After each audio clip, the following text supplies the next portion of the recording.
घ्यायची. आता ऑर्डर करते.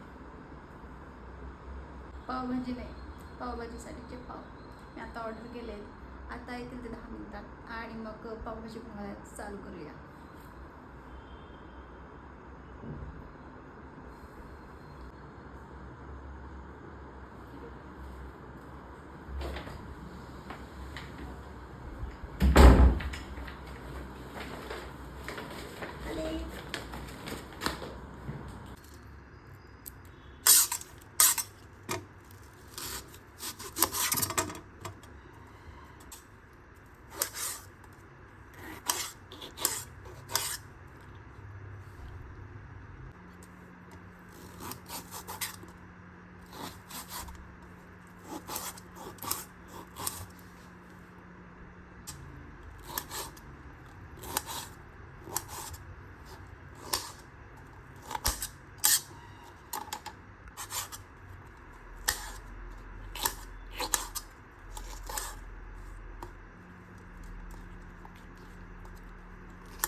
व्हेजिटेबल स्ट्यू आणि त्यात थोडेसे वाटाणे या भाजीमधून मी अगोदरच काढून ठेवला आहे, जेणेकरून पहिले मी हे टाकणार आहे फोडणीमध्ये.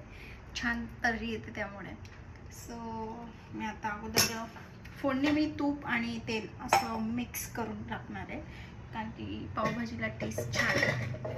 आणि बटर मी पाव शेकण्यासाठी यूज करते.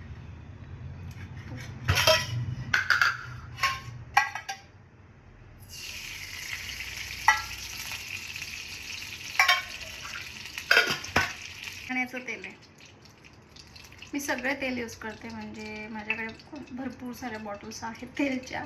Mustard oil, soybean oil, rice bran oil, हे शेंगदाण्याचं तेल पण यूज करते मी. जिरा आणि हिंग, थोडंसं कांदा.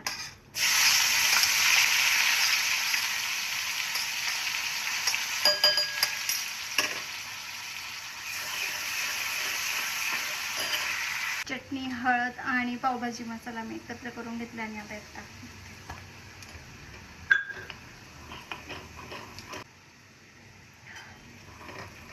स्टू मी काढून ठेवला होता अगोदर, त्याला मी टाकते यातच.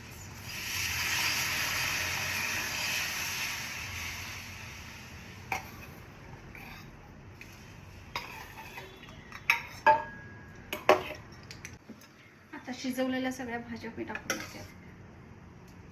हे असं प्रोसेस केली ना की छान पावभाजीला तरी पण येते. आणि मला अशी कोरडी कोरडी नाही, म्हणजे जास्त कोरडी नाही आवडत मला, अशी थोडीशी पातळ पातळ जावं, त्यामुळे म्हणून मी अशी बनवते.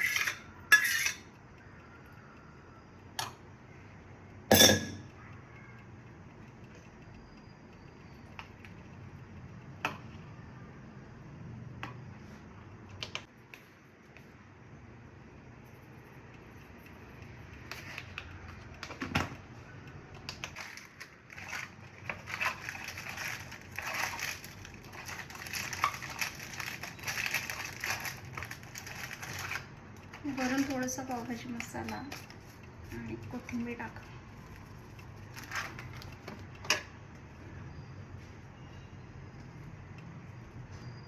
थोडी मी भरपूर टाका. पावभाजी इज रेडी नाव.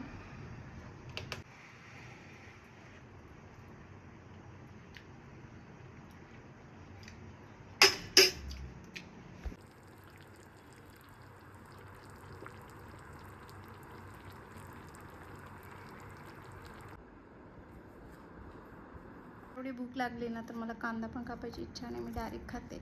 आणि मला असं पण डायरेक्टच आवडते खायला, मला कांद्यासोबत एवढी नसते आवडत. मी खाऊन पाहते.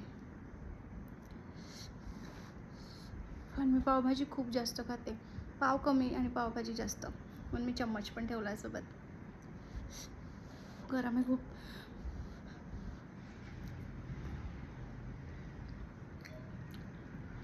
नक्की ट्राय करून बघा अशी, म्हणजे खूप जास्त मोठी पण प्रोसेस नाही आहे, ते हेच करा तेच करा, फक्त भाज्या शिजवा आणि फोडणी घाला, टेस्ट येतेच. आणि त्याच्यात पावभाजी मसाला तर असतोच चार चांद लावायला. बेस्ट झाली आहे. खाऊन घेते पटकन. Bye bye.